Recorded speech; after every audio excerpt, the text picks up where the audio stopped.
Assalamualaikum Medfellas. Berjumpa lagi bersama kakak, Kak Natifa.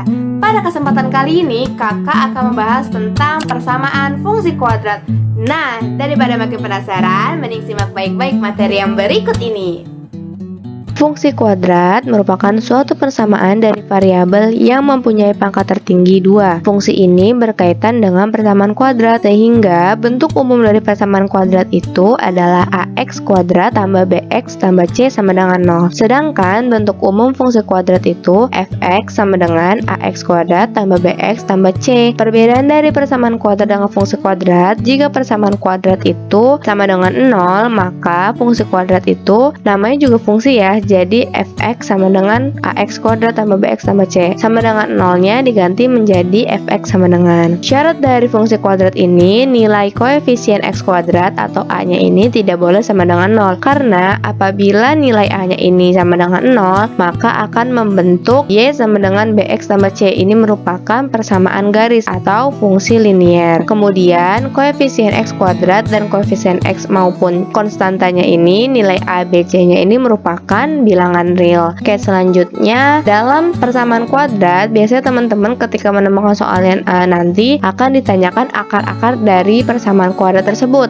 Nah, cara menentukan akar-akar persamaan kuadrat ini dibagi menjadi 3. Yang pertama ada dengan cara memfaktorkan. Cara memfaktorkan ini maksudnya adalah jika diketahui persamaan kuadrat, maka teman-teman harus menguraikan persamaan kuadrat tersebut tanpa mengubah bentuk asli dari persamaan kuadrat yang ada pada soal. Oke, kita masuk ke contoh ya. Di sini dikasih contoh, carilah akar-akar persamaan dari x kuadrat tambah 12x tambah 32 sama dengan 0. Tadi kan bentuk umumnya itu ax kuadrat tambah bx tambah c sama dengan 0. Sehingga dari persamaan ini kita ketahui bahwa nilai a sama dengan 1, b sama dengan 12, dan c sama dengan 32. Karena cara memfaktorkan ini diuraikan, persamaan ini harus dibentuk menjadi seperti ini nih, x tambah x1 dikali x tambah x2 sama dengan 0. 12x ini merupakan penjumlahan dari faktor-faktor 32. Jadi teman-teman harus cari faktor 32 yang apabila dijumlahkan menghasilkan 12 dan apabila dikalikan menghasilkan 32. Faktor 32 itu ada 1, 2, 4, 8, 16, dan 32. Dua angka yang menghasilkan 12 apabila dijumlahkan dan dua angka yang menghasilkan 32 apabila dikalikan adalah 4 dan 8. 4 dikali 8 sama dengan 32 dan 4 tambah 8 sama dengan 12. Sehingga persamaan ini apabila kita uraikan menjadi bentuk yang ini menjadi x tambah 4 dikali x tambah 8 sama dengan 0. Akar-akarnya berarti x tambah 4 sama dengan 0, maka x1 sama dengan min 4. Begitupun dengan x tambah 8 sama dengan 0, maka x2 sama dengan min 8. Sehingga akar-akar persamaan dari x kuadrat tambah 12x tambah 32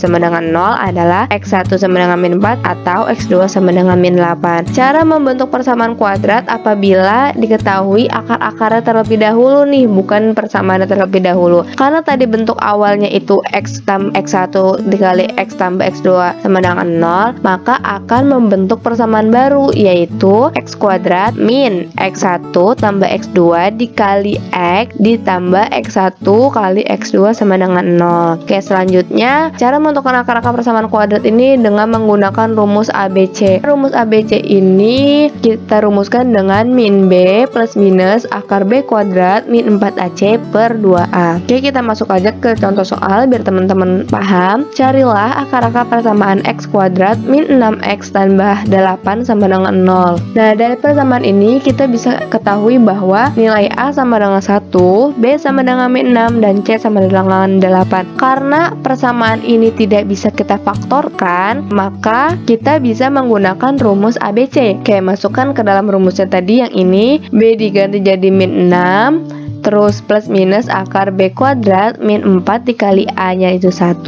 C nya itu 8 per 2 dikali A. Min kali min hasilnya plus. Min 6 kuadrat sama dengan 36 dikurang 4 kali 1 kali 8 itu 32. Sehingga 36 dikurang 32 sama dengan 4. Akar 4 sama dengan 2. 2 dikali 1 sama dengan 2. Sehingga 6 plus minus akar 4 atau 2 per 2. Maka diperoleh, karena sini kan ada plus minus. Jadi ada dua nilai nih teman-teman, ada X1 dan X2. Sehingga diperoleh X1 sama dengan 6 tambah 2 per 2 sama dengan 4, atau X2 sama dengan 6 min 2 per 2 sama dengan 2. Rumus yang ketiga, cara menentukan akar-akar persamaan kuadrat adalah dengan melengkapi kuadrat sempurna. Nah, untuk cara menentukan akar-akar persamaan kuadrat dengan melengkapi kuadrat sempurna, teman-teman bisa mempelajarinya sendiri ya. Selanjutnya ada sifat akar-akar persamaan kuadrat. Bentuk persamaan kuadrat kan tadi ax kuadrat tambah bx tambah c sama dengan 0. Jika teman-teman ingin merubah koefisien x kuadrat ini menjadi 1,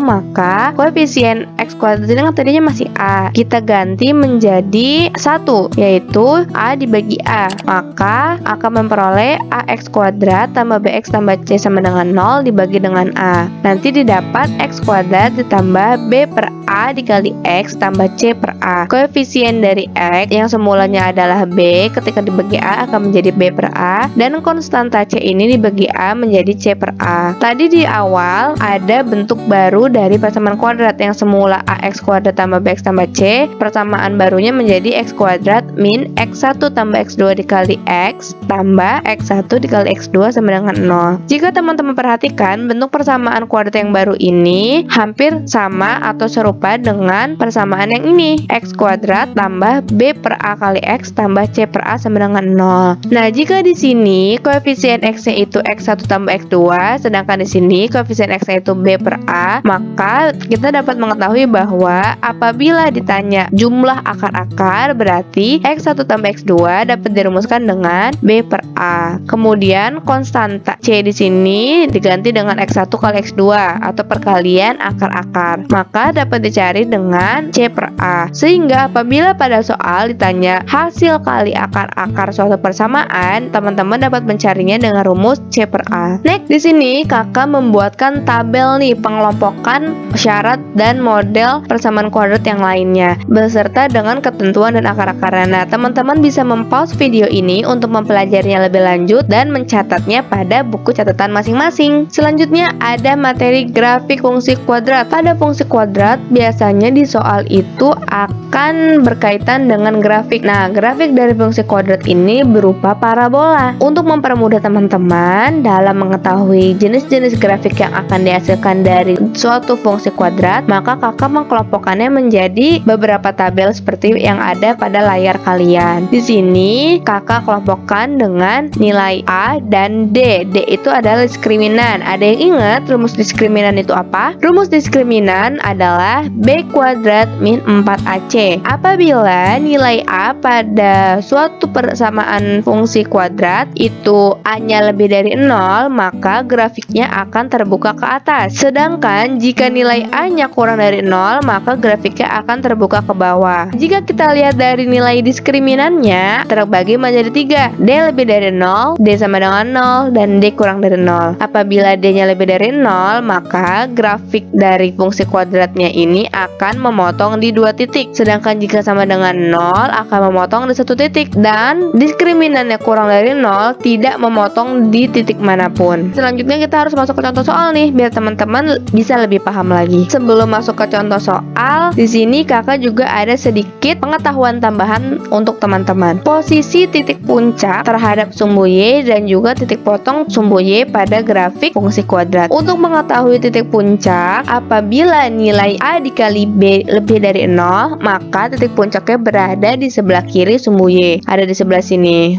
Jika B sama dengan 0, maka titik puncak berada pada sumbu Y. Berarti bisa begini, atau bisa begini, atau begini, kayak macam-macam ya. Jika A kurang dari 0, maka titik puncaknya berada pada kanan sumbu Y. Berarti seperti ini.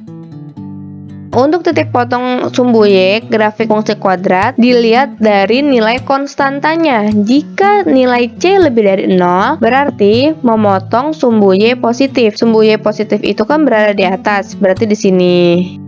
Jika nilai C-nya sama dengan 0, berarti memotong sumbu Y di titik 0,0, berarti yang ini. Jika C kurang dari 0, berarti parabolanya memotong sumbu Y negatif. Nah, sumbu Y negatif itu berada di bawah, berarti parabolanya yang ini.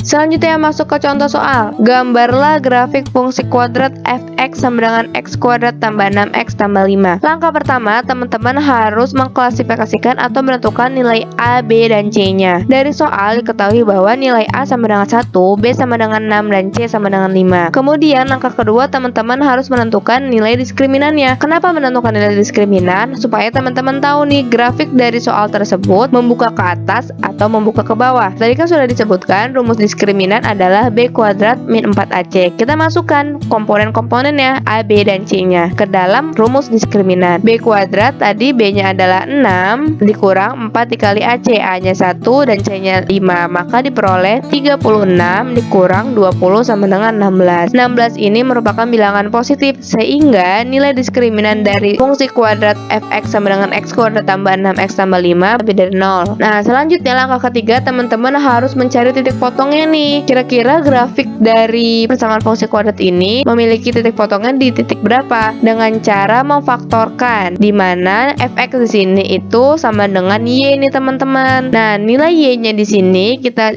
jadikan 0. Biar lebih mudahnya mengingatnya, jika ingin memfaktorkan, maka fungsi kuadrat ini kita sama dengankan dengan 0. Kemudian kita faktorkan, maka akan diperoleh x1 sama dengan min 1 atau x2 sama dengan min 5. Karena grafik memiliki dua akar penyelesaian tadi ya, diskriminannya lebih dari 0, berarti grafik tersebut memiliki titik potong pada sumbu x di dua titik, yaitu min 1,0 karena fx itu kan diganti dengan y-nya jadi 0, min 1,0 atau min 5,0. Selanjutnya, setelah kita mengetahui bahwa grafik tersebut memotong dua titik di sumbu x dan sudah mengetahui titik potongnya, teman-teman harus mencari titik puncaknya karena parabola memiliki titik puncak. Titik puncak dapat dirumuskan dengan xp, yp, di mana p merupakan puncak. Mencari titik xp yaitu dengan cara x1 tambah x2 per 2. x1 x2 ini diperoleh dari titik potongnya tadi, kemudian dibagi 2 akan menghasilkan min 3. Kemudian teman-teman harus mencari yp-nya nih. Yp ini dicari dengan fx sama dengan f min 3. Min 3 ini diperoleh dari xp nih teman-teman, kemudian dimasukkan ke dalam persamaan awalnya, maka titik yp-nya diperoleh min 4. Selain dengan menggunakan rumus ini, teman-teman bisa mencari titik puncak dengan rumus xp sama dengan min b per 2a. B-nya sama dengan 6, a-nya sama dengan 1,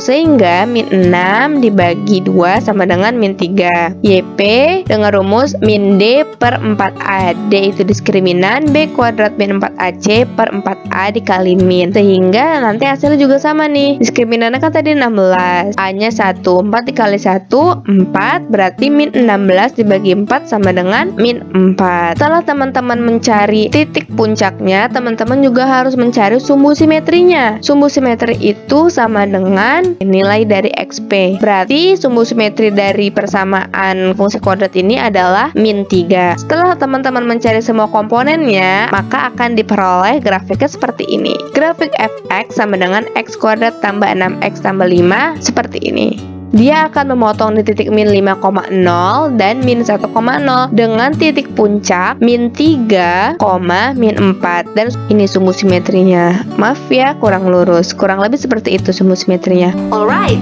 we already finished to learn about persamaan fungsi kuadrat. So, math fellas, don't forget to like, comment, and share this video to all your friends. And if you have any question about this material, you can write down on this comment section below. Thank you for watching. Wassalamualaikum warahmatullahi wabarakatuh. See you later.